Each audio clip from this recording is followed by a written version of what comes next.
Buenos días, hoy es miércoles 11 de diciembre del año 2024. Transmitimos desde Cuenca, Patrimonio Cultural de la Humanidad. Estamos con el tema de las entrevistas a los candidatos a las diferentes dignidades y damos la bienvenida al licenciado Francisco Escandón Guevara, que está de flamante candidato a la Asamblea Nacional en representación de Unidad Popular por la provincia del Cañar. Pancho, buenos días, bienvenido, gracias por aceptar la invitación. Candidato a la Asamblea, Pancho, por Unidad Popular. Brevemente, nos cuenta brevemente cuál es la propuesta principal para luego tocar los temas políticos nacionales. ¿Cuál es la propuesta principal que están difundiendo ustedes para que los electores del día de las elecciones den su voto?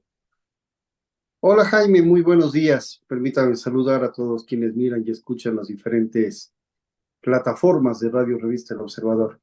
En realidad es una decisión que adopté de ser candidato luego de, creo yo, una importante historia en donde hemos hecho palestras, sobre todo desde la opinión pública, sobre los diferentes problemas políticos que existen en el país y a nivel internacional. Y frente a la mediocridad que existe en el legislativo, me parece que es necesario darle una voz y una representación propia a los trabajadores, a la juventud y a los pueblos del Ecuador. Eso en primer lugar. En segundo lugar, yo le quiero contar de dos propuestas en concreto, Jaime, si me permite. La una tiene que ver en cómo se reactiva la economía y cómo se genera empleo, y es una ley básicamente antimonopolios. ¿Qué tiene que ver con esta visión en donde nosotros decimos, de entre las 500 empresas más exitosas del país, están todas las industrias que tienen vinculación con los productos lácteos, es decir, con la leche? Pero sin embargo, de que se han acumulado importantes riquezas año tras año en estas empresas, hay un elemento que sin lugar a dudas nos llama la atención. ¿Por qué mientras se acumula y se monopoliza la riqueza en el sector industrial de la leche, en el sector del productor, el que hace mayor trabajo, vive ni siquiera con los precios de sustentación? No se les paga los 52 centavos que establece una de las leyes que fijó el legislativo y ni siquiera hacen seguimiento de aquello. Pero esto ocurre de manera sorprendente y hay incluso las voces de que existiría una especie de superproducción relativa de leche, que existe sobreproducción. En este país se producen alrededor de 6 millones de litros de leche diario, ¿ya? Pero sin embargo somos 18 millones de ecuatorianos. Es insuficiente la cantidad de leche para poder nutrir, para poder dotar de calcio a los primeros infantes, a los niños, niñas, adolescentes, a los adultos y también a los viejitos de nuestro país. Por eso, un conjunto de enfermedades vinculadas a la nutrición, desnutrición y también al problema de la osteoporosis, las posibilidades de aprender de mejor manera de los niños, niñas y adolescentes.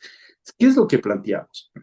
Si es que no existe una sobreproducción y en realidad existe un déficit, y si adicionalmente las empresas lácteas están dentro de las 500 más importantes del país, plantear una ley de alianzas públicas comunitarias, no solamente para la leche, sino para las diferentes ramas de la producción que existe en el país. Puede ser incluso electricidad y otras tantas, industria cafetera, industria cacaotera.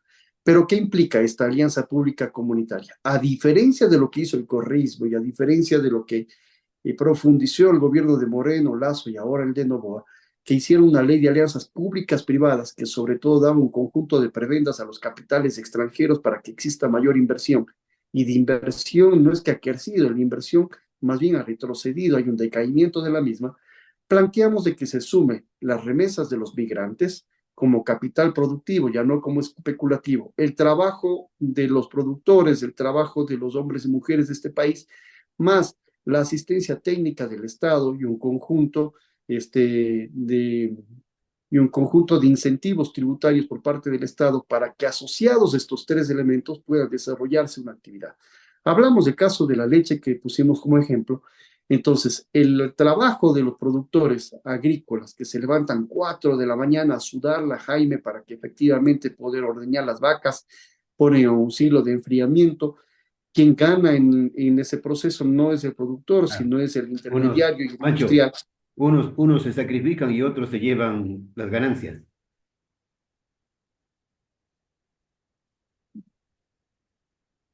Hola. ¿Me escuchó? Sí, Jaime, sí, Jaime, pero le decía, la plata, o más bien el trabajo de los productores agrícolas, súmele más el capital de los migrantes. En este momento los migrantes están sosteniendo la economía del país, pero el capital que envía sirve para el consumo de sus familias y tiene características especulativas. ¿En qué? Porque se está utilizando un remanente de la plata que llega de los migrantes, que no es consumida por sus familiares, que no sirve para pagar el arriendo, que está más allá de pagar los productos de primera necesidad, los alimentos, la educación de sus hijos.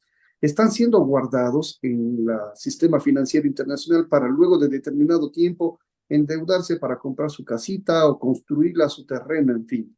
Entonces, ese capital especulativo hace que los precios en Cuenca, en el Azuay, en Cañar, en Azogues, en La Troncal, en Biblián, en Cañar, efectivamente suba el precio de los bienes inmuebles. Por eso es que encontramos el metro cuadrado carísimo en cualquiera de las localidades de estas provincias que son eminentemente de migrantes.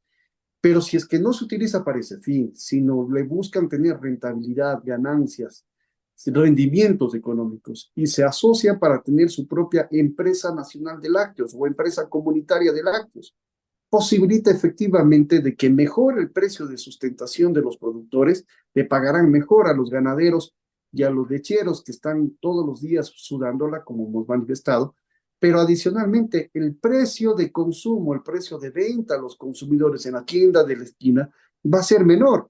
Y súmalo aquello que el Estado ecuatoriano debe establecer prioritariamente los negocios de alimentación para los niños, niñas y adolescentes en el programa Alimentate Ecuador y otros tantos, tiene que hacer negocios fundamentalmente con estas empresas comunitarias, para que ya no sea la tía del presidente de la República quien efectivamente se le asigne o se le entregue los diferentes concursos para dotar de alimentación a los niños, niñas y adolescentes en las escuelas.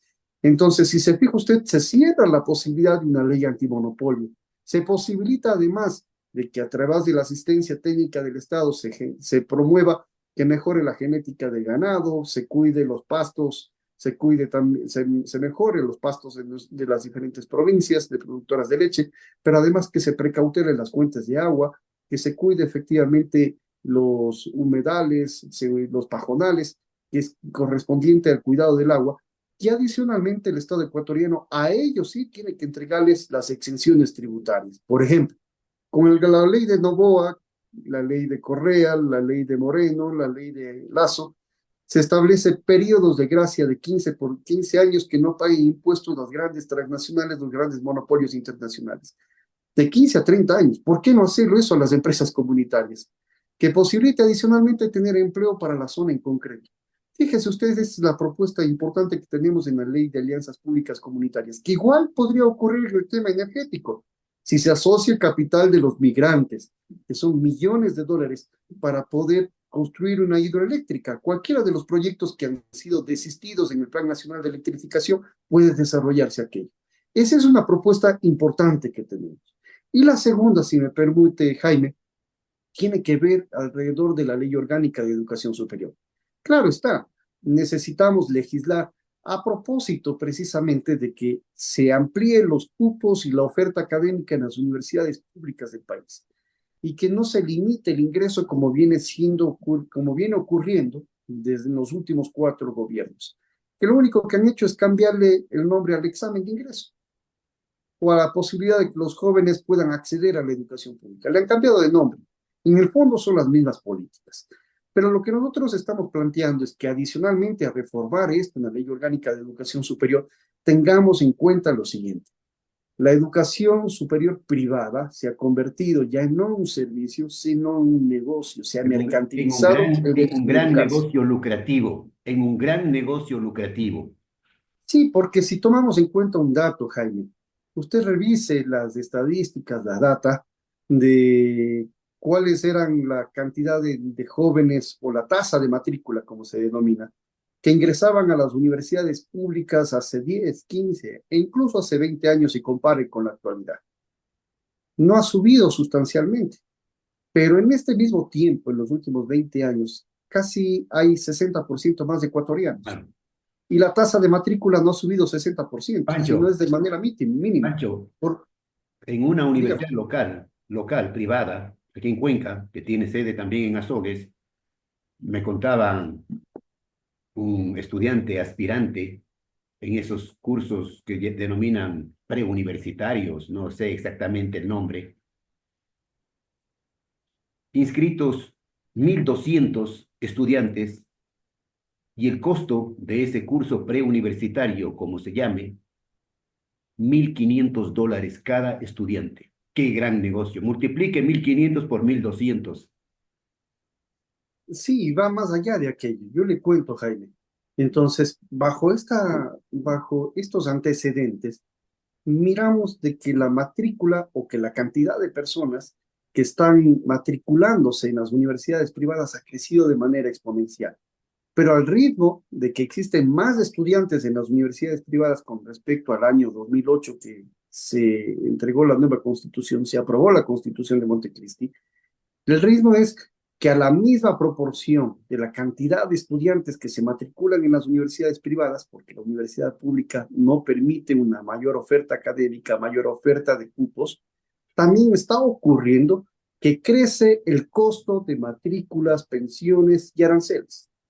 De la universidad que usted se refiere, que tiene su sede en la provincia del Cañar, que su matriz está en la ciudad de Cuenca, el costo mínimo de una carrera, la más barata, que es Derecho o la vinculada con periodismo, comunicación social, cuesta $18.000, la Imagínese, carrera.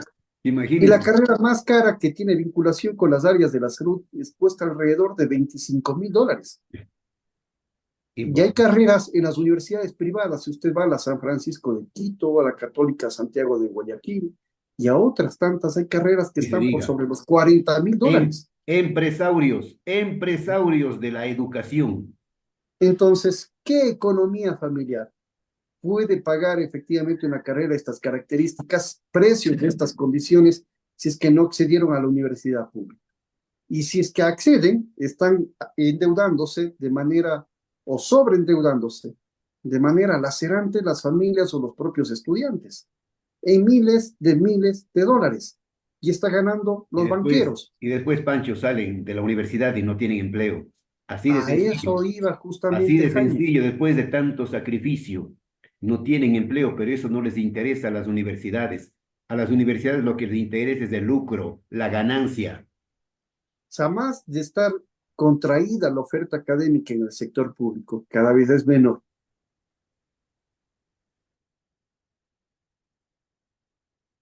Estamos con el licenciado Francisco Escandón, candidato a la Asamblea Nacional por la provincia del Cañar en representación de Unidad Popular.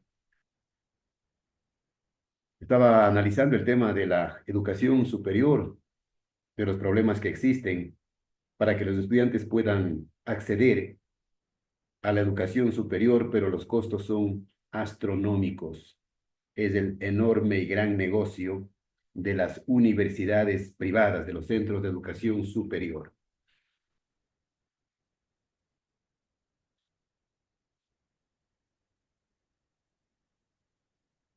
Se desconectó. Tenemos que salir también de la entrevista para intentar volver nuevamente con la misma.